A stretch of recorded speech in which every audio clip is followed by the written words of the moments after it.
Hi, folks. This is Rick Doc Walker, the DOC. This is John Kime, and you're listening to the Mess Hall with Rally Captain and Tailgate Ted. What's going on, Rally? Looking sharp over there, man. Hey, look, Ted. The way I'm looking and the way I'm feeling is how that new regime came in and did what they had to do. I'm cool as a fan. I'm hoping our fans are going to be cool as a fan and let this thing play out the way it needs to play out. Quit your bitching and let it play out, because we in for a ride and I got my seatbelt on. Let's get it, man. I'm excited, man. I'm excited. And speaking of fans, I got a chance over the weekend. So it was Friday, and I got to go to the 106.7 The Fan versus Team 980 thing. And those of you that didn't get to go, y'all missed out because it was a blast. They had everybody from all the shows there except for Eric Bickle, right? Funny Danny gets on stage and makes fun of everybody before the guys come out. So he's a comedian by trade. Okay. And, he's doing work. He's saying how he's surprised that B. Mitch was invited there because he hasn't been invited to the Hall of Fame. And just, he doesn't care, man. He's just going in on everybody. And it was a blast. And I got to meet a couple of our listeners. And I was actually, so Mrs. Tailgate didn't want to go. She pretended she wanted to, but she didn't want to go.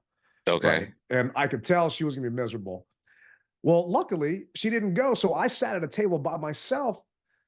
A couple of the DMV Mess Hall listeners were sitting there, man. And it was just so random by luck, but they listened to the show. I had a bunch of people just walk up because I was in the very front row of the Bethesda Theater. I didn't even know this place existed. It's pretty tight if you guys haven't been. You didn't know that place existed. Whoa, back up. Nah, man. No, when I go to Bethesda, I go to the TV station. That's the only thing I do at Bethesda. All right. That's where my Fox studio is. But yeah, I had no idea it existed, man. I'm going to have to go back. I knew it existed, but I wasn't able to do it. I had to work. Shocker. Everyone always asks, well, how do you get to go to all the games? The team doesn't pay you. No, the team doesn't pay me.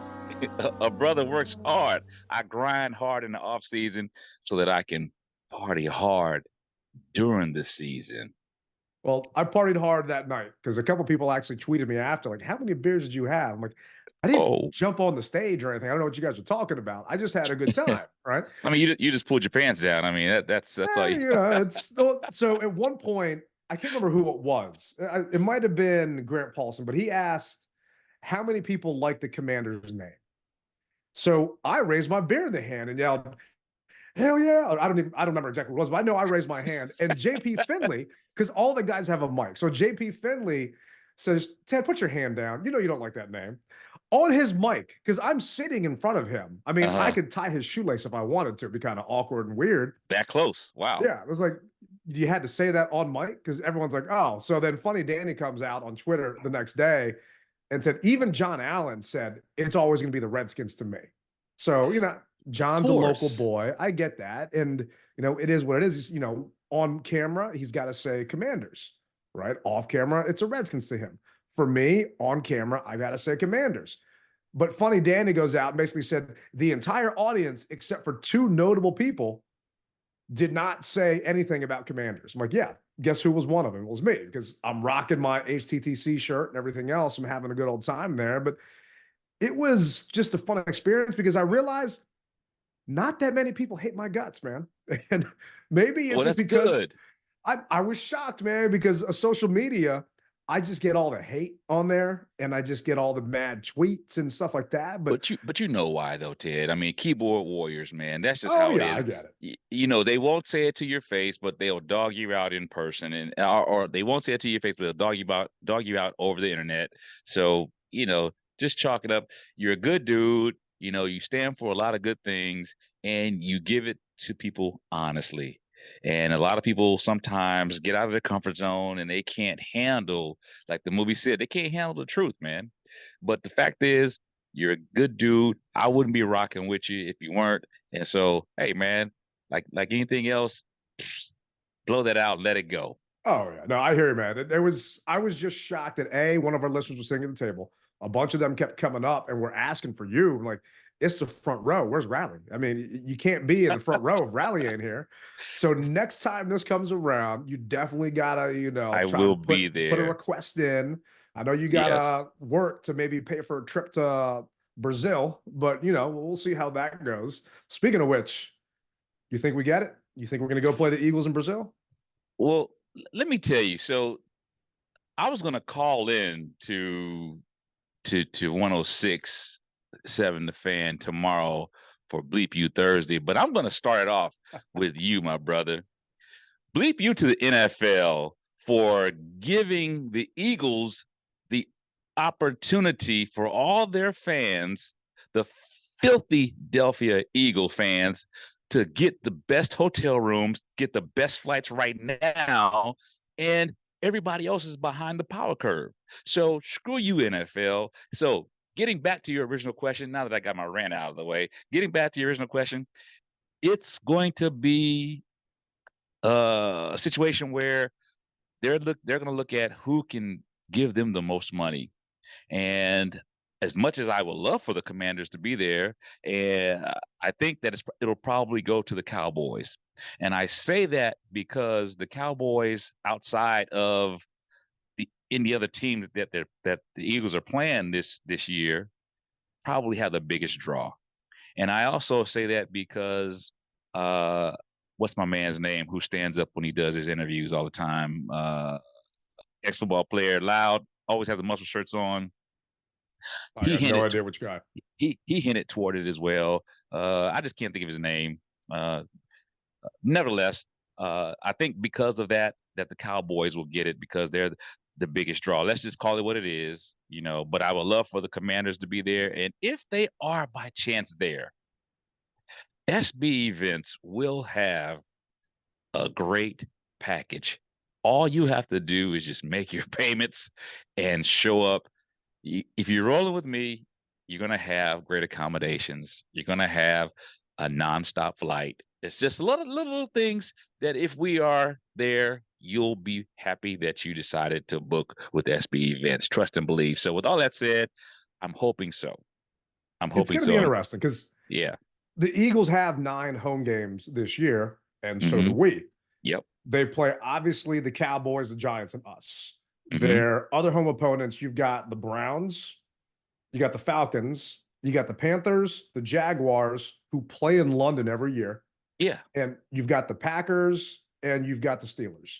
So I don't know if I agree with you on the Cowboys. To me, if it's going to be NFC East, the Cowboys makes the most sense just because those fans, they're all over the place. They'll travel. I mean, hey, they think PG County is, Dallas Northwest or Northeast. But I have a feeling it's going to be the Panthers just because it just from the Steelers game, you've got that Pennsylvania rivalry. You don't want to take that away. I don't think they're going to make it a division game. And I wanted to go back and check, have they actually had any division games in Europe? And I don't know if they have, but to me, you don't take a division game away because a division game counts for 1.5 games, not 1 game. You don't force a team to play a division game overseas. I mean, it's a 16-hour flight. Just take away the whole. Oh, it's not that far. It's not that long. I thought it was an 11 to 16, like 16 but now. It's like nine hours, bro. It's like 9 hours. The captain has already researched it. Come on, man. Okay. I've already got a space on my flag for the Brazilian flag to go on there. It's about a 9-hour flight, bro. It's not. Are you going to write it in Spanish or are you going to write it in English? It's going to be in English. Like it's going to coincide dress with all the rest of the stadiums that are on that flag. But I hear you, man. And I was thinking about.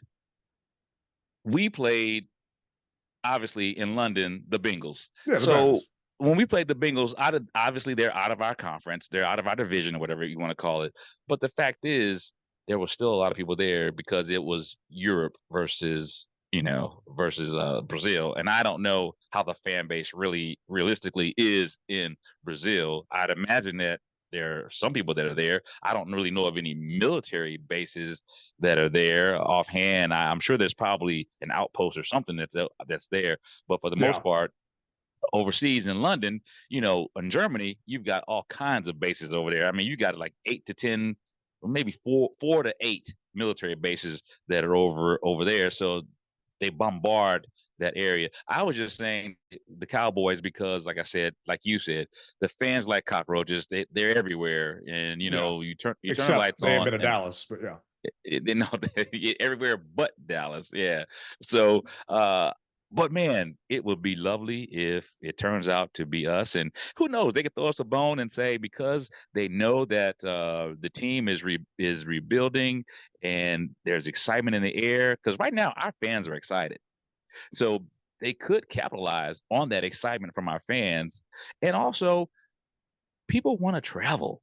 That's Yeah. one thing people want to do. They want to travel to an overseas venue and see the squad play as well as take on everything else that an out of country town has to offer.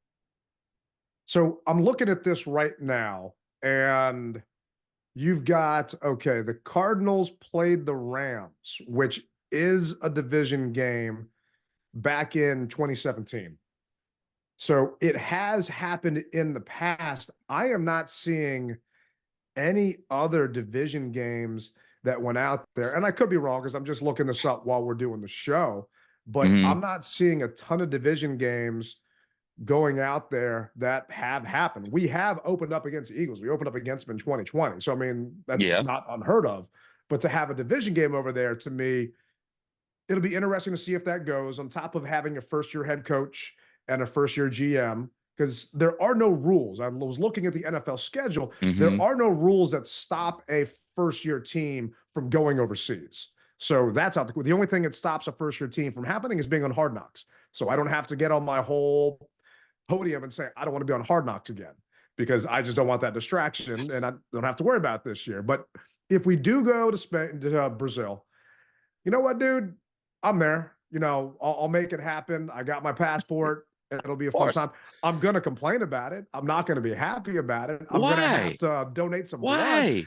because, like you said, man, we're second fiddle. It's the Eagles' home game, right? We're the redheaded stepchild coming out there. I wanted us to have the extra home game because we have the 9 games this year. I wanted us to be the hosting team to get the good seats, to get the good shot, and have the attention be on us. I don't want to be out there celebrating and dealing with Eagles fans because they're going to go out there and they Well, ain't never been out the States before and they're going to so act like a fool. and I welcome it because there are rules over there. You'll get your butt locked up faster Locked up than when you. abroad. That's Oh, right. yeah. And so I don't mind that. The biggest thing that I hate out of all this is you should have announced the teams Yeah. simultaneously. Both teams. Agreed. That's what I would have hoped for. Yeah. And that's what I'm upset about. Other than that, hey, I welcome any and everything about it. I'm on board. I tell people that when people see my flag and they say, "Oh man, you went to London," and I say, "Yeah, I did." I said, basically, the team could play on the moon. I'll mortgage the house and go. Now obviously, uh, somebody else in the household might not like that, but you know what I mean. No matter where they play, exactly. I will be there, bro. And that's just how it is, man. So, but my biggest gripe, and this is the last time I'm going to say it, is you should have, and boo you, NFL. You should have announced both teams together because you just created an unfair advantage for the Philadelphia Eagles fans versus the opponent's fans. Because as I said, now they can get the best hotels, they can get the best flights, they can get everything best. And I'm hoping that you guys, at least whoever you're going to pick, if it's not us, I'm hoping that you at least by the weekend announce who it is.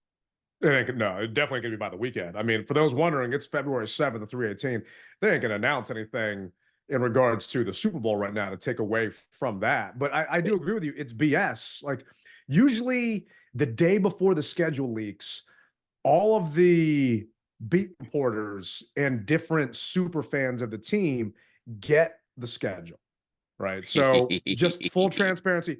I would get the schedule before the schedule came out, but Yeah, they know that I'm not going to tell anybody about it. But exactly. some people leak the schedule. So you can kind of put the puzzle together based Hmm. upon, okay, we're playing them this week and them this week, and you just kind of fit all the pieces in. Hmm. Well, if you tell us week 1 against Philly, no one's figuring anything else out. If you give that away, that it's on a Friday night, no one's going to figure out the rest of the schedule. So shame on you, NFL, for not just letting them know for every reason Riley was stating. And, you know, I've been holding out hope that it was going to be us, and we got a 1 in 9 chance that it's going to be us. But I ain't gambling on it. I'm gambling this Oh weekend, but I no. ain't gambling on that. Oh yeah, this weekend definitely I will make a couple little side bets, but as far as that's concerned, no, I'll have to wait like everyone else. So it is what it is, bro. You know, I'm just ready to realistically at this point let the front office cook, bro. Let them cook. Yeah. And speaking of waiting, the wait is over. Our last show, you were on record saying, hey, we're going to have a coach this week. And the day later, it happened. And I was Yeah. concerned that we're Yeah. going to record the pod on Wednesday. And next thing you know, it was going to be a new head coach the next day. So the pod would have been relevant. And I still feel that it was. So those of you that haven't listened to it, go back out there. You can find it. You can find all of our past shows. We're on number 108 right now. So the entire catalog is out there on YouTube. It's out there on Spotify, every place you can go. And we had a listener ask how you leave a review. You can go to Apple Podcasts, leave a review. You can go on YouTube, leave a review, 5 stars. All of that helps the show out. But we don't have to wait anymore. We know who our head coach is. And I was on Yeah. Fox 5 Friday morning. I mean, it was actually Thursday, behind the curtain.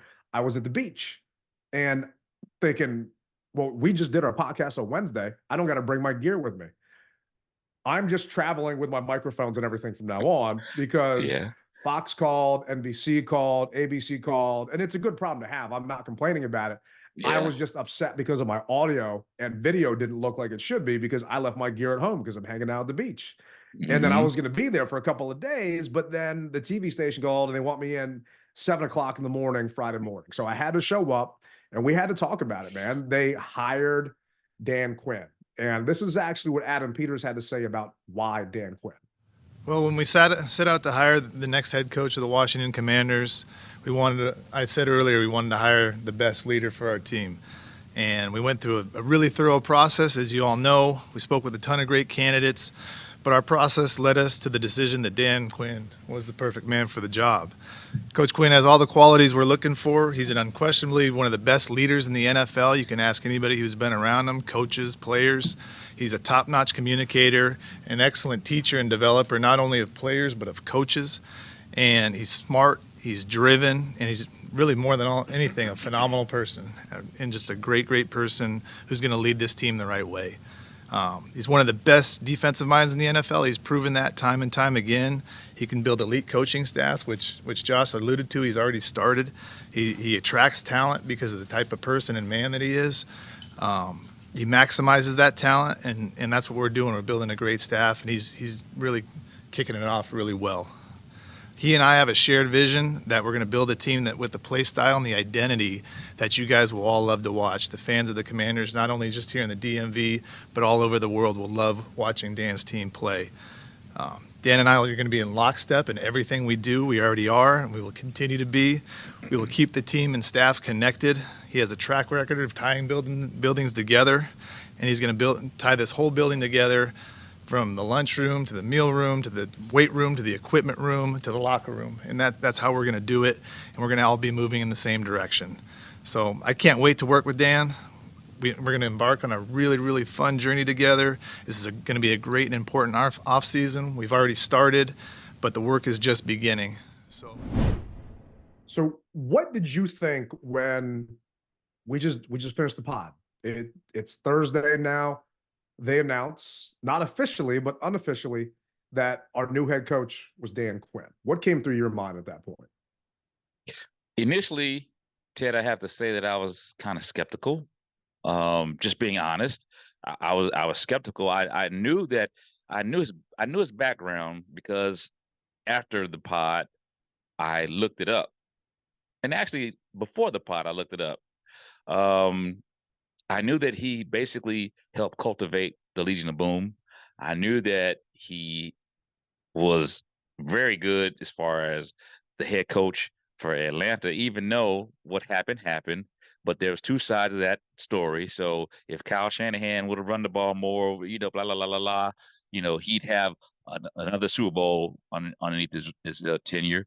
So I, the way I looked at it was he checks the boxes. My biggest question that I've always had, and I don't have to ask that anymore, is who's picking the talent? Because I always said, I don't care who you bring in here, basically, who's picking the talent? What I like about Dan Quinn, and to me, Dan Quinn is uh what's his name? Campbell. He's another version of Campbell out of Detroit. That's how Dan I Campbell. view I view him that way, as Campbell out of Detroit. Because he's a motivator, and I always said you need someone who can relate to these young millionaires.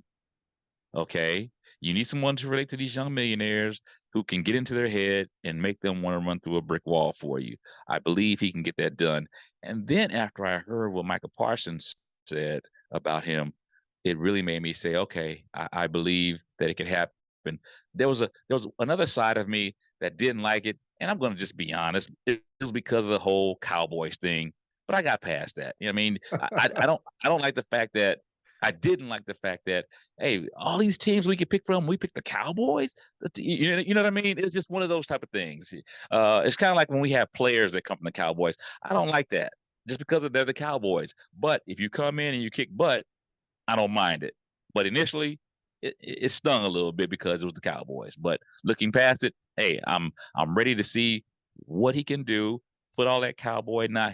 He's burgundy and gold now. He's not blue and silver. So what can you Yeah. do for me and our organization? That's what I'm concerned about. I get you. And I mean, so I was on Fox 5 and Easy and I did not agree. Right. Easy Street. Those of you who don't know, I do segments with him on Fox. And part of his reason was because he came from the Cowboys. I'm like, are you serious? Like the Cowboys have been 12-5 for 3 years in a row. Right. It's just, they're not a bad team. They're a good team. They're the Cowboys. And if you can't beat them, realistically, wouldn't you want to weaken them by taking away one of their coaches that improved their defense, that literally turned their defense from one of the worst? Their defense was 28th in the league and 31st in the league, and he turned them into 7th the next year. I mean, agreed. And totally they're agreed. potentially going to hire Ron Rivera, or they're interviewing Ron Rivera. I mean, we throw out the trash and they pick it up. And I'm not saying Rivera's going to get the job. My daddy's going to get the job. Yeah. But I get it, because there are only reason I'm harping on this is there are fans that are thinking the same way you are, or thought the same way you did for a second. And that Easy is thinking that, nah, he's from Dallas. I don't want him here. I'm sorry, but Micah Parsons said, hey, I might go with him. Would you not want Micah Parsons here if he came with Dan Quinn? I mean, guy is top 3 pass rushers in the NFL, but he's a Cowboy. So would you be okay with him coming here wearing burgundy and gold? I said I didn't like the idea initially because they were the Cowboys and I despise the Cowboys. But you now have a blank canvas, as I've said before, to do what needs to be done and change our defense and our team. So blue and silver's gone. You're with the burgundy and gold. Make it worth my while. Yeah. And a lot of people, and I'm kind of frustrated with all this. Everyone's yelling, screaming, well, it's not Ben Johnson. It's a defensive coach. Whoever he picks as a coordinator is going to leave here in a couple of years because they're going to get poached by some other team. Our fans drive me insane. And I texted you that the other day, just randomly. I think with no context, but I just texted you, like, our fans pissed me off, man. And then you called me to make sure I was okay, and I appreciate that. But it's step back off the ledge, bro. Step back off the ledge. We haven't had a winning season in how many years, bro? Yeah. I mean, realistically, I'm trying to remember the last time we had a winning season. Even when we went to the playoffs, when Rivera got us there, it was with a losing record. Nah, that's not winning. Yeah, RG3 probably, or the year 2020. 13? 15, 16, no, Yeah. because we went to the playoffs in 15, 16. So it's been that long. Yeah. We cannot remember. We legitimately Rally Night Terrible. season tickets. We haven't missed a game. We cannot remember the last time we had a winning season. But yet Yeah. our fans are just they're counting their chickens before they're most. hatched. Yeah. They're yeah. complaining that, well, we got a defensive coach. So when we do well and we make the playoffs again, or when we, get to the NFC Championship game, or when we get to the Super Bowl, that Dan Quinn's going to lose us because he lost 28-3, that we're going to lose our offensive coordinator. Do you people hear what you sound like? Right? We haven't won Jack S in how long? And now you're worried that we're immediately going to go back to the playoffs and kick ass. And our biggest concern at that point is losing a coordinator? I would kill to potentially just host the playoff game. Not even win a playoff game, host a playoff game. Host, yeah. And then win the game. And then maybe make it to the second round of the playoffs. You guys are already pissed off because we didn't get the guy that we were told we were supposed to get. And oh, by the way, the guy that didn't even have the decency to tell the team that was interviewing him first. It came out after the fact that the Commanders found out on Twitter that he wasn't taking the job.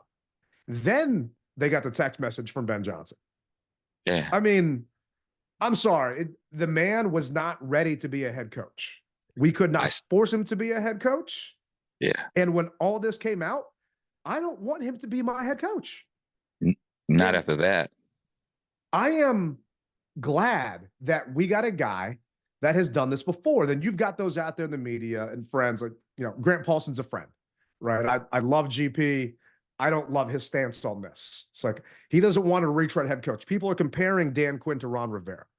To me, you cannot do that. Ron Rivera had full control of this team. He did not have an Adam Peters checking him. There were no checks and balances when Ron was here. Even until this last year with the new ownership, there were no checks and balances. They just let Ron do what he wanted to do and gave him enough rope to officially, not get his job back. I didn't want to say the other piece of that analogy, but you get what I'm saying here. Yep. There are checks and balances with these guys. Peters and him basically said, we're going to have connecting offices, right? They're going to run things by each other. And on top of that, Quinn, I'm sorry, yes, he was a defensive coordinator at that point, but he learned from his mistakes. I don't feel that Ron learned from his mistakes. And this is Dan Quinn talking about if he got another shot. Exception. Over the past few years, there's 5 words that have probably tested my feet and my head. If I get another shot. And as a coach, you prepare for it, you study for it, and there's some lessons that you can't study for. There's lessons that you just have to live. And sometimes through success and sometimes also through adversity. But once you learn those lessons, all you want to do is grab them and run and prove it. And so let me tell you, I am ready to run and prove it. Run like hell. And I'm a little older, maybe a little more chrome, and hopefully a little bit wiser. And but I'm also incredibly grateful for all of that has led to my feet being here. And actually, that I can appreciate that, man. I can appreciate that. You can bet your bottom dollar that what he did in the Super Bowl against the Patriots, if he ever got that opportunity to do it again, that it wouldn't happen. It wouldn't go down that way again. And there are just a lot of things, as like anybody who has experienced anything in life that burnt you, so to speak, that fire is hot. You're not going to touch it unless you really want to get burnt. I don't see that happening with him. And that's what makes me individually feel good. So people act like people don't deserve a second chance. And I don't get that. They're upset that this guy's getting a second chance. Like, who else got a second chance? And these are, on the upper tier of this level, but Marv Levy was a coach with the Chiefs and he went to the Bills, got a second chance. Granted, he didn't win a Super Bowl with the Bills, but he got there 4 times, right? Yeah. Tom Coughlin was with the Jags, won a Super Bowl with the Giants, right? Pete Carroll was with the Jets and the Patriots, won a Super Bowl with the Seahawks.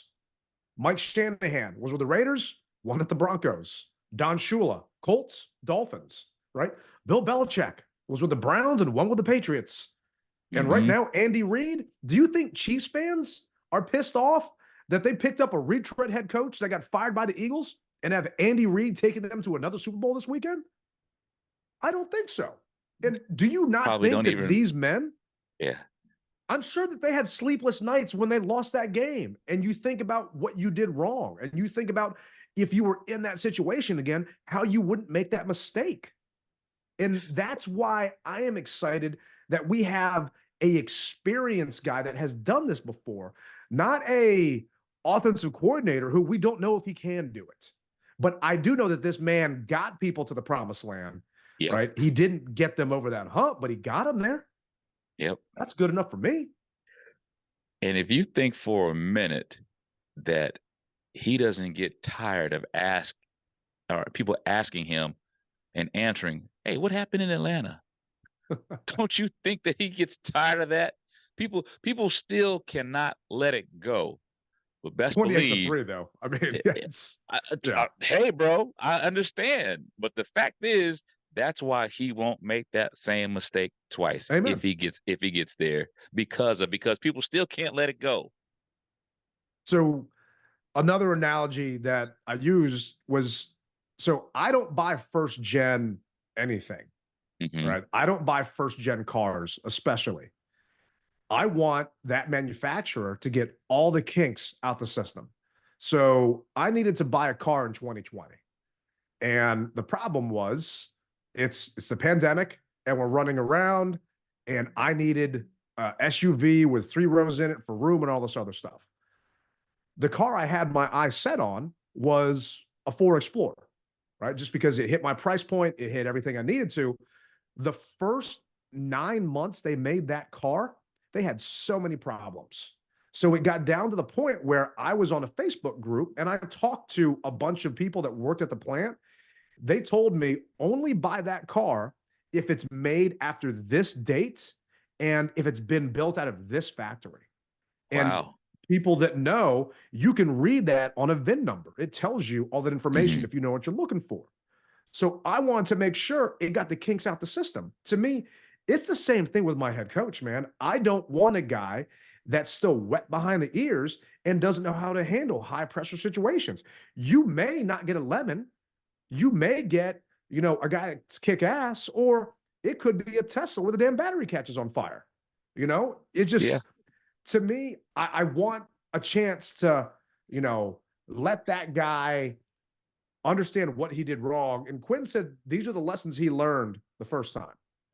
You said, if I get another shot, the lessons you learned, what are some of the key lessons that you learned to apply, that you can apply here? Yeah, that's an awesome one, John. I think first and foremost, in leaving there, I wanted to make sure I did a 360 to find, what would be some potential blind spots, that I did, and in a good way of trying to take on too much at times. And so that's why for me, coming into, when I was looking to, if I got another shot, there were a couple things that I wanted to find. One, was from the ownership side, a team that support, the general manager side, to be in lockstep and have a partner with. And then the third part, was like a fan base that was really wanting to go get after it. The lessons for me was, man, be right, it's the players and the team. And it came from a good place of trying to help and solve problems, but make sure, keep the main thing, John. And I had some time to test that in Dallas. And so that was good for me to go and do that and go through that process, because I'm a much stronger coach today than when I took over, years back in Atlanta. And so, like I said earlier, man, you want to run with those lessons and go prove it. And the best competitive moments in my life have come when you had to go prove it. And that's what I want to apply. For me, let's get behind this guy until he proves us wrong. Let's support Dan Quinn, because this is our team, right? If you listen to this podcast, you're a Washington fan. Whether you're a Commanders fan or a Redskins fan, you're still a Washington fan. So Josh Harris and Adam Peters, who we all agreed are the right people to lead this organization. I don't remember anyone complaining that Adam Peters is our GM. I don't remember anyone saying we need another GM, but yet people are doubting the person that they handpicked. I don't get that. Ted, I equate this to the Aliens movies. I'm not sure if are you an Aliens Sigourney Weaver fan? I saw, yeah, it's been a long time though. Okay, so Aliens Part 2.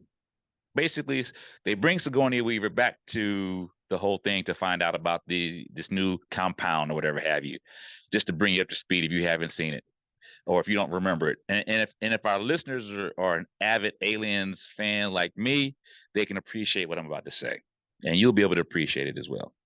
So Sigourney Weaver goes into this plant, and they had this new space marine unit, if you will, and they've had this butterball lieutenant.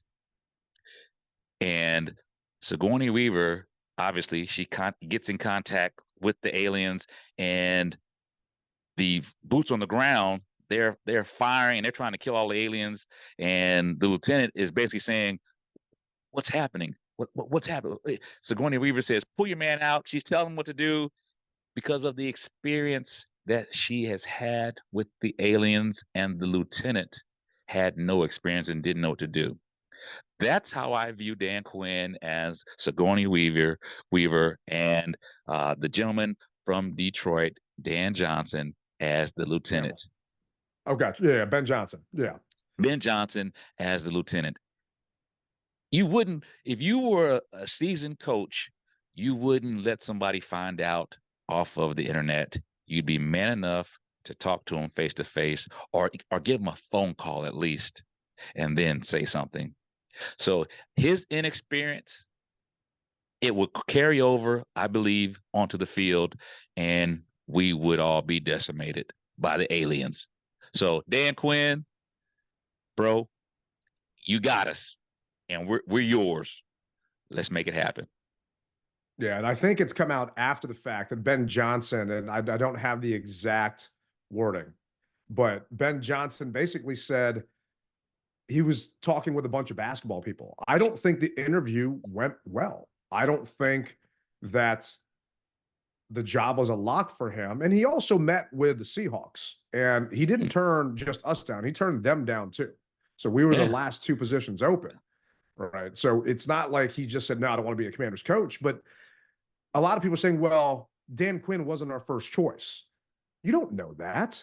You guys have no idea who Adam Peters or Josh Harris wanted, or this ownership group wanted. So I was going back and forth with a source at the team, and they actually texted me this when I put a story up about this. Said, let's see here. Adam was a clear first choice from the start to the end of the process. This will work out great. And out of respect for that individual, I'm not going to say who sent that to me, but just know I trust this person 110%. They're with the organization, and the team was being thorough. They wanted to interview more people. Raheem Morris actually reached back out to the Commanders before he took the Falcons job and said, "You guys thinking about this? What do you want to do?" And I'm still paraphrasing. The Commander said, "No, we still have more people to interview." So Raheem did what any logical person would do. He already had a job offer with the Falcons and took the job with the Falcons because he didn't know what the Commanders were going to do. We were dead set on interviewing and talking to everybody and doing it multiple times. And the way it should be done. Yeah, it worked out. And kudos to them for actually sticking to their word and being thorough in this process. Did they miss out on a potential another hire with maybe Mike McDonald that went out to Seattle, someone else? We don't know. We have no idea yet. And it's just like drafting players. You don't know if a player is going to be any good or that draft class is going to be any good till 3 years, 4 years down the road. We don't know if Dan Quinn's going to be any good until a couple of years from now. But we got to give him a chance. And this is actually what Adam Peters said about what point he thought Dan was the guy. At what point were you, there are obviously a lot of names that are going to come out of this. At what point were you sold that Dan is the guy? And you probably known him for a while or knew of him. So what point were you sold that he is the right guy for here? Every time we spoke with Dan, it became more and more clear that he was the guy. And we interviewed him twice, and both times it's like we're speaking the same language. And it was really, really cool. Had a great connection, had a great shared vision. So it was almost right away that I knew Dan would be the great coach for us. Chris Russell from Team 980 was saying that Dan Quinn, after the season ended, basically said he wanted this job. He wanted to be here. Those that don't know, he actually played at Salisbury State, Salisbury University. I don't know. I can't remember exactly what it was called, but Salisbury out in Maryland. Salisbury State at Yeah. that point. Yeah. Yeah. He has a couple of records out there. So he's from this area. His wife is from this area. You know, he wanted to come back here. I mean, he grew up in Jersey watching the NFC East. He's got 22 years in this league. So he wanted this job. Wouldn't you want someone to be here that actually wants to be here, that isn't settling to be here, that like truly that's where they want to go because they feel that they can make change happen here? At the end of the day, you always want somebody who wants you. What's So that song? I want you to want me. that's right. That's one of the songs. Yeah. I want There we you to go. want me. Yeah. Stop singing, Steven. I mean, it's just, I don't know, man. There's still people that are wondering, okay, you know, what's going to be. And when I was doing my interviews, we didn't know who offensive coordinator were going to be, if Bieniemy was going to stick around here. And if you guys listen to the pod, you know my opinion on Bieniemy. I did You not did want not him want him. You didn't at want all him. to be our offensive coordinator. And this is actually what Dan Quinn had to say about Eric Bieniemy. You're filling out your staff. You've got Cliff Kingsbury as your OC. What happens now to Eric Bieniemy? You know, I had a good visit, Chick. I'm glad that you brought up EB because I think he's an excellent coach. And so I had a chance to visit with him today. And so we'll continue that dialogue to go. He's, you know, no longer, we're not going to work together here, but in this coaching brotherhood, I wanted him to know, man, I really respect the work that he's done. And as coaches, you know, we all stay connected even though we're on different teams. So I wish EB nothing but the best, and he'll do a great job. Nothing but the best. Good luck. Guess what? He's still getting paid next year. Coach's contracts are guaranteed. He signed a 2-year deal here, and he got a nice raise from being in KC. And it sucks that most of the staffs are filled out, but realistically, you got fans like Raphael, one of our P1s, right? He's upset that EB didn't get the OC job. Why would you want Dan Quinn to be forced to keep a guy on staff that he did not select, that he has never worked with before? He's trying to create his own leadership council here and his own system. And why would you want to pigeonhole him and say, you can do that, but you got to do it with this guy? And what makes fans think EB even deserved that? We were 4-13. Yeah. Well, once again, everyone will say the same thing that I've been saying. If you gave him an opportunity to build his staff the way he wants to build it, then there might be a change. But for whatever reason, the powers that be said no. I'm not going to say 4-13. I'm not going to say that. Everything happens for a reason. And the best thing that I can do is, hey, good luck to you, sir. We've seen it many times before. So this is just another cog in the wheel, if you will. So that's just how it is, bro. I mean, people come and they go, and we've been here long enough to see and witness the coaches carousel that has plagued the Redskins / football team, now Commanders. So now I want some stability. That's what I want. We're going to get it. I mean, yeah, we've got new people here. I mean, Bieniemy had 1 year left on his deal at that point. So if he would have stuck around, who knows what would have happened next year? They even wanted him here. And I wanted to know who was going to be helping most likely with grooming this young quarterback. You know, I did not want Bieniemy to get his hands on whoever we pick at number 2, because I do think it's going to be a quarterback, and I think it should be a quarterback. And we'll talk about that as we get closer to the draft, because I don't think Bieniemy is a good quarterback teacher, if you will, based upon we saw the wall that Sam hit. Like people love talking about the glory days, right? That's all we talk about as fans is, oh, back in the day when this happened. Well, back in the day, when Joe Gibbs first came here, he was 0-5. And he tried a style of offense that just did not work, that he brought here from another team. Does that sound familiar to anybody? He changed it up based upon the player personnel he had. Completely changed it up.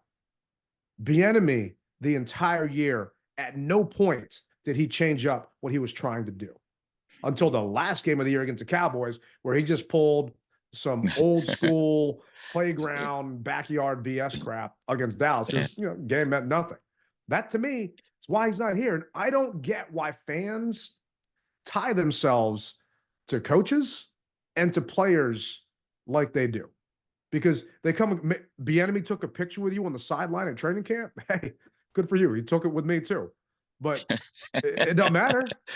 I'm not going to cry over it. The guy's a millionaire, Yeah, archive it and move on. Yeah, he had a shot, right? It's like maybe if he does something good down the road, it'll be my Facebook profile with me and Bieniemy hugging, but I doubt it's going to happen anytime soon. But in the meantime, we've got 2 new guys that are here in Cliff Kingsbury and Joe. This is actually what Quinn had to say about. Why Cliff and Joe? Well, I think I'll take you back a bit. And so when you're getting prepared for this, you're not sure what job you're going to get. You're thinking, okay, this, opportunity, this opportunity. So it's a little different than being on their side where they were going to select, where on the coaching side, you were going to see where would be a good fit. And the coaching staff would be the fit irregardless of where you went. Okay, so for me, selecting a place that I would be able to potentially coach didn't have to do with did they have a quarterback or cap space or any of that. It was ownership and general manager and fan base and what you could create together, because cap space changes. I was looking to say, how could we do something long-term to kick ass for a long time and continue to play well, not just because they had won this or won that. So Cliff has always been somebody that I've kept up with. Years ago, we both coached in college. And we first met each other at an award show and just kind of hit it off on that time, and then competed against each other. I certainly followed his career, through his time at Tech and then into Arizona and competing. And so in the same way of why I wanted to hire Kyle years ago, like, he was hard to go against. He would stretch the field horizontally and vertically, and going against Cliff, those same feelings you had. This is going to be tough. Matchups, formation, speed, shots down the field, aggressiveness, boldness to go.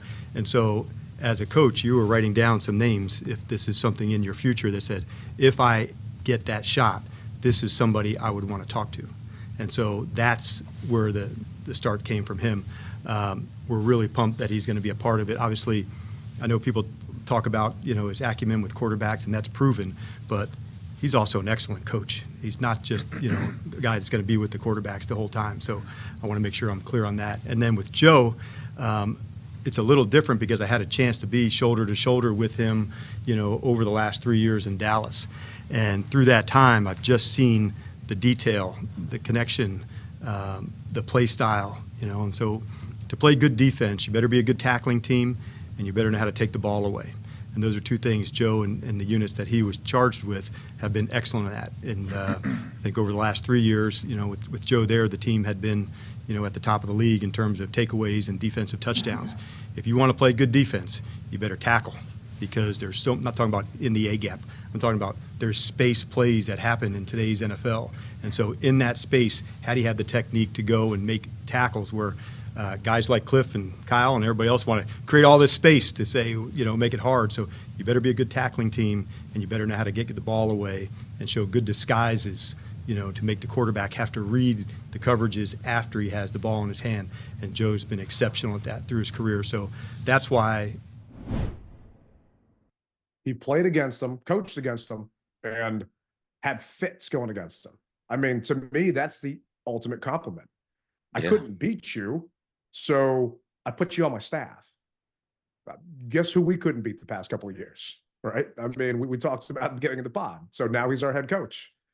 And I don't know a ton about Joe Witt, right? I would just, admittedly, he said that his dream at one point was to be the defensive coordinator for the Dallas Cowboys. So, hey, Joe, I hope that was more of a nightmare than a dream. And now your dream is to be the defensive coordinator of the Burgundy and Gold, because guess what? You are. Yes, indeed. Welcome. I'm excited that the guy's here because Dan trusts him. And we brought Quinn here, and he was a defensive coordinator. He has come on record and said that he's not going to be calling the plays. He did that when he was in Atlanta, and it did not go so well for those defenses because he had too much going on. So part of me thinks is, he's letting Joe call the plays because he had to convince Joe to come here from Dallas, number one. And on top of that, he trusts him to do it, and they think alike. But also, there could be a certain part in there that, Ron Rivera letting Jack Del Rio call the plays so you somewhat have a scapegoat when it goes wrong. I don't want to think that at this point, but you have to have degrees of separation. And I think that this is one of those things that Quinn learned the first time around not to do the second time. So we'll get a chance to see what Joe went, but I'm excited about Cliff Kingsbury. And for those of our listeners who don't know anything about him, the guy played in the league. He played for the Patriots, the Saints, the Broncos, the Jets. He went to NFL Europe at one point. He played for the Bills, Montreal Alouettes, and the Winnipeg Blue Bombers. So he played in the league for a while. He was a round 6 pick. But more importantly, do we know what position? Oh, quarterback. Okay. Yeah. So he knows QBs and the quarterbacks that he has helped over his tenure as a coach. Case Keenum, right? A lot of people don't know how good Case Keenum was. And when Kingsbury and him were together, these are the years that Keenum had. In 2008, Keenum had 44 touchdowns, 11 interceptions. 2009, 44 touchdowns, 15 interceptions. 2010, he got hurt, so didn't do too well. 2011, 48 touchdowns, 5 interceptions. I mean, he had a amazing effect on Keenum, and that's when he was still in college. It's just a lot of different stuff here. He also helped Johnny Manziel, Baker Mayfield, Patrick Mahomes, Kyler Murray, and guess who? That's coming out in this year's draft. Caleb Williams. So you got the conspiracy theorists saying, well, Washington brought him here because they're going to get Caleb. I don't know how that helps because it's not changing the draft order that we got him here. And I do not want us to trade up to 1 from 2. I'll be damned if we do something stupid like that. I mean, if it happens, I'll bitch about it, but I ain't gonna be happy about it. We've got smarter people in the room. I think that, well, let me say this. You never know what could happen, and we may not want something to happen, but I have a strong feeling that the people that are in the head shed that are pulling the strings have thought about every scenario that could fit into our situation. And the analytical guy, as well as everyone else in this head shed, putting it all together, if it makes sense for them to do something, they'll do it. And I honestly believe that if it doesn't, they won't. And unlike in the past, that's what I want, and I'm going to mortgage the farm to get them. And I don't think that's going to happen now because we have at least 8 spots that need to be filled, and we need to hit on all 8, and you're not going to mortgage anything for those spots unless you get something huge in return. And I don't see what that could be right now. I don't get paid to, but I want to see what's going to happen in April. And Peters is on record during his press conference saying he prefers to build to the draft and supplement the free agency. Well, you can't build to the draft if you give all your draft picks away to move up 1 spot. And yes, and I feel that this is some of our DC media trying to, prey on the Commanders fans' hopes just to get the number 1 pick. But, like Scott Abraham, a friend over at ABC, he's talking about, oh, Kingsbury, Caleb, they work together, they know each other. Yeah, okay, that's fine. It doesn't mean we're moving up to do it. And I don't want to do it. And we'll see what happens. But Kingsbury, as a head coach, he was a head coach for the Cardinals when Kyler Murray had some of his best years playing football.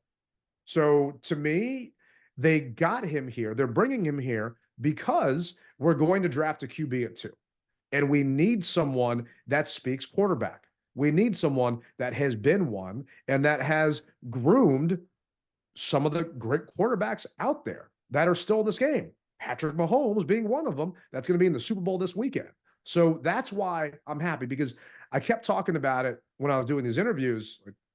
I like the Dan Quinn hire, but I'm a 6 out of 10, right? I don't know if I'm going to be a 9 out of 10 or a 10 out of 10 until I know who his staff is. Now that I know who his staff is, I'm an 8 out of 10. Oh, And the reason why I'm not a 10 out of 10 is because I don't know what Joe Witt brings to the table, right? I don't know if Joe Witt is going to be that guy that can turn Emmanuel Forbes into a true first-round pick lockdown corner. I don't know if this defense that they're going to want to run with mainly a cover 3 / man scheme is going to fit the players we have. So there's still too many unknowns from a defensive side, but I'm gone up 2 full points now knowing who we have leading this offense, because I believe Kingsbury is going to do the best with his offense.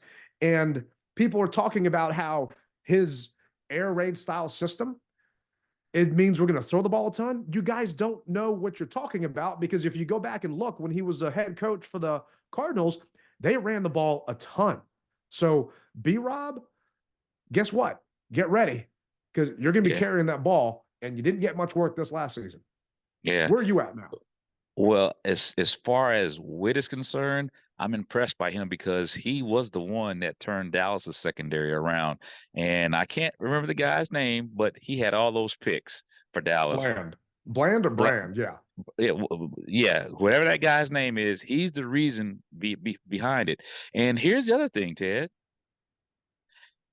People may want to start wrapping their head around, not that I'm projecting this, but Emmanuel Forbes may not be here.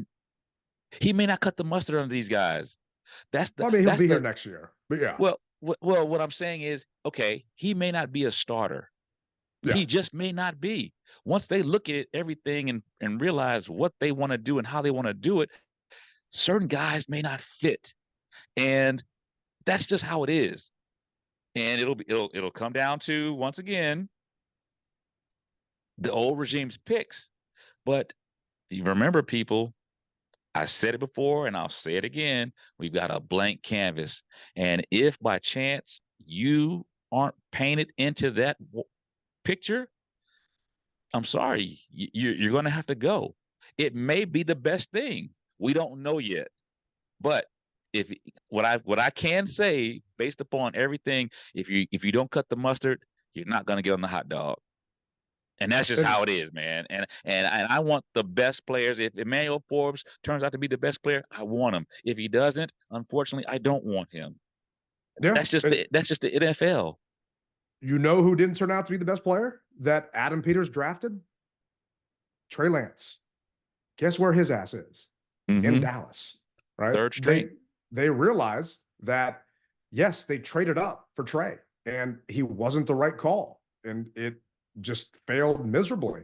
But they didn't sit there and try to force him in. They didn't sit there and make sure at that point that the third pick in the NFL draft, just because we took you at 3 means you got to play. They did what was best for the team to win. And just like you're saying, if Forbes ain't it, or BSJ ain't it, or if, Cam Curl ain't it, then they'll find someone that fits the system and they'll get in there. And at this point, I have to have faith in them, because what we have done the past how many years just has not worked. So this will be a new regime and a new style. And I'm all in, dude. I cannot wait to see what's going to happen and who we're going to take in this draft. And from Quinn's standpoint, he doesn't want to use this word. You tell me if you feel the same way. The word rebuild came up a couple of times during Adam's press conference. Do you view this as a rebuild? And if so, what's the process of going through a rebuild, and time frame wise, how do you want your team to kind of take shape during this rebuild? Your words, not mine. All right. So I'm really honestly glad that you brought it up. And I know it's a big topic. And I would say this is a recalibrate, finding our north again. And that starts, with our identity of our club. So no, you will not hear me say the word rebuild at all. This is about assessing what we have, how do we add to that, and then how quickly we can accelerate this process together. Now, how do you do that? Connection, staff, off-season, into training camp, and then ultimately putting all these guys to find the best group to help us go play as well as we can, as fast as we can. So there is no timeline on that, but we will push it hard to see how good we can get and how fast we can get. But I see it much more as a recalibration to say, let's find our north, own our identity of how we're going to get it on, and then push hard to reach that. And like all things, it takes some trust, between teammates, staff, personnel, ownership. But the more connection we have, the faster we'll get there. And there's a lot to get done, but I honestly do not see that word as part of my thinking at all. Recalibrate, not rebuild. I like that, man. I mean, we do have some pieces on this roster. Now, are they all going to fit his system? I don't know. But there are some pieces here. And if you can maybe put them in better positions to succeed, like they moved Cosme from tackle to guard. He had one of the best PFF grades at tackle all season long. Guard all season long. So maybe they move Forbes into slot. Maybe they move BSJ. Who knows? But they recalibrate this thing.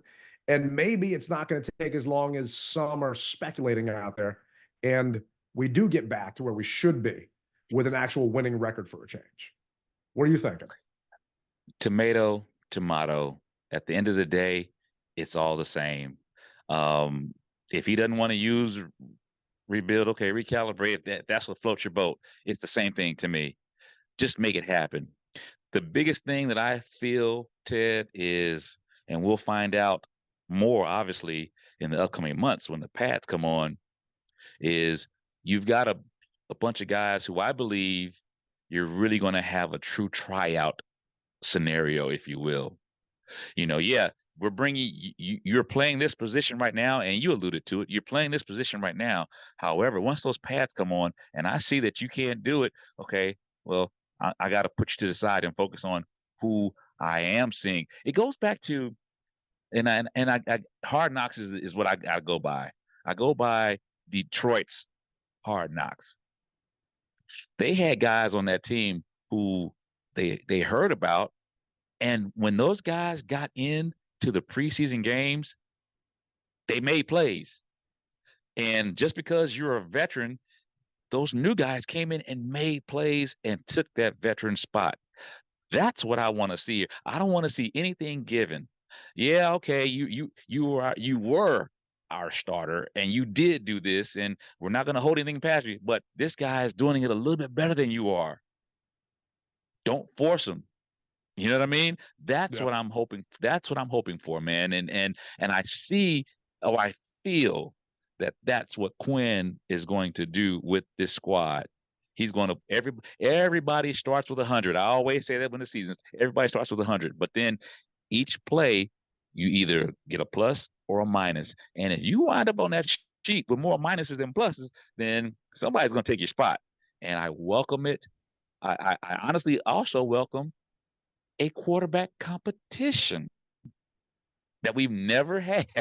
We haven't had a true quarterback competition in a long time. Guys have just been thrusted into the position.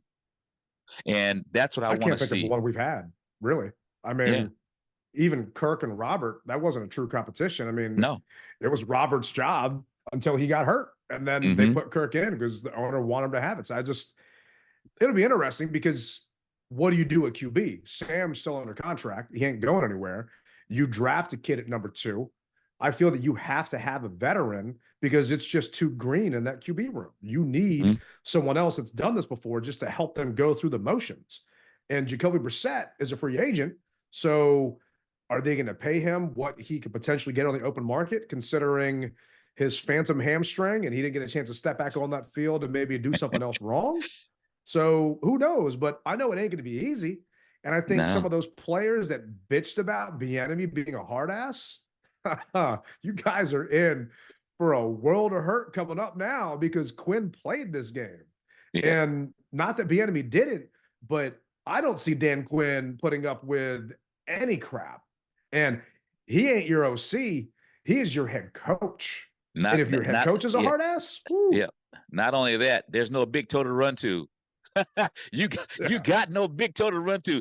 Rivera was the big toe, and everybody ran to him. Oh, he's so good. Who you running to now? You gonna run to the owners? Yeah, You- they ain't who gonna you listen to gonna you. yeah, who you gonna run to? Uh-uh. Uh-uh. So That- I look forward to seeing how these strokes on this canvas are going to paint this picture, brother. That's what everybody should be looking forward to. The biggest thing is, and we said it before, you should be happy that DS is gone. That's first and foremost gone. So that should even now you have an opportunity to build this thing the way it's supposed to be built, and it's happening one step at a time right in front of our eyes. And I love Yeah. it. Next step is the draft. Mhm. We've got our GM, we've got our coach, he's got his staff. Small things are happening at this point. Yes, they're not making any changes to the scouting department because the draft is almost here. It's coming up around the corner. Still need some inner circle passes, anybody, but it's almost here, right? So they're not getting rid of the Martys at this point, which is not uncommon. That usually happens. You don't get rid of your scouting team until usually after all the scouting is done because you're going to have new guys come in. But this is one thing that Quinn said during his press conference that made me want to run through. It's like, remember the old Kool-Aid commercials where all of a sudden that Kool-Aid pitcher would just jump through the wall? Hey, I want to Kool-Aid. do this, man. This is what I wanted to do when Dan Quinn said this during his presser. But there is nothing I enjoy more than doing hard shit with good people. And these guys here, these are some really good people. Guess what? This is going to be hard. Oh yeah. This is going to be very hard because you are trying to clean up the mess that all of the other coaches and GMs made the past couple of years. You've got 26 free agents on this roster. You have no defensive ends under contract. You have a lot of hard work to do, but the man wanted to be here. He knew what he signed up for, and he did not shy away from it. And that's why I am so excited that he's going to be here, because I think for once we're going to get a culture change here in DC, and a real one, and the culture that matters, the winning culture that we just haven't had for so long. On the field. Yeah. Not off the field. And I was actually shocked. I don't know if you heard Doug Williams and Doc Walker talk about this, but for those that didn't, here, take a listen to this. I'm not taking nothing away from Dan Quinn. You know, you want to see a human being who know how to handle people, who know how to handle guys. I mean, you know, we had the last regime that said that, you know, he changed the culture. Doc, you and I both know, you know, I don't feel no culture change. You know, number one. And the culture change comes when everybody's together and you find a way to win. That's culture.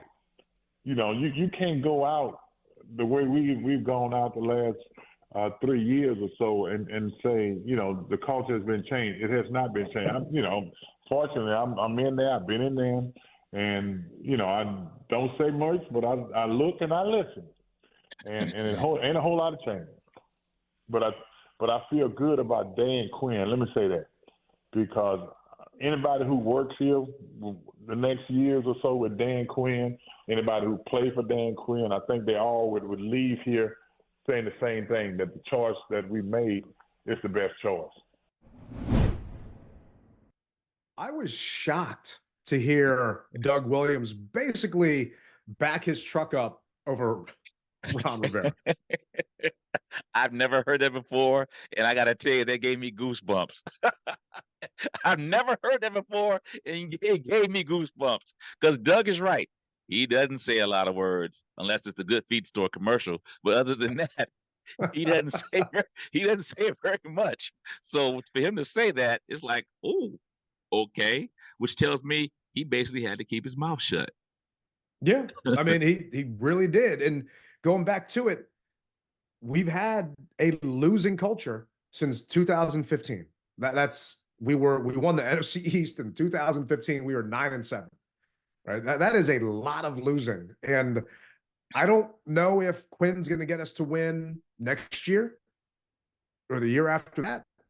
But I do feel that we're getting put on the right track with the right people in the positions that they're supposed to be in. And one of the interviews I did, we were talking about a Rolling Stone song. It was, you can't always get what you want. Mm-hmm. But sometimes you get what you need. And we were told we wanted Ben Johnson or Bobby Slowick or an offensive-minded head coach.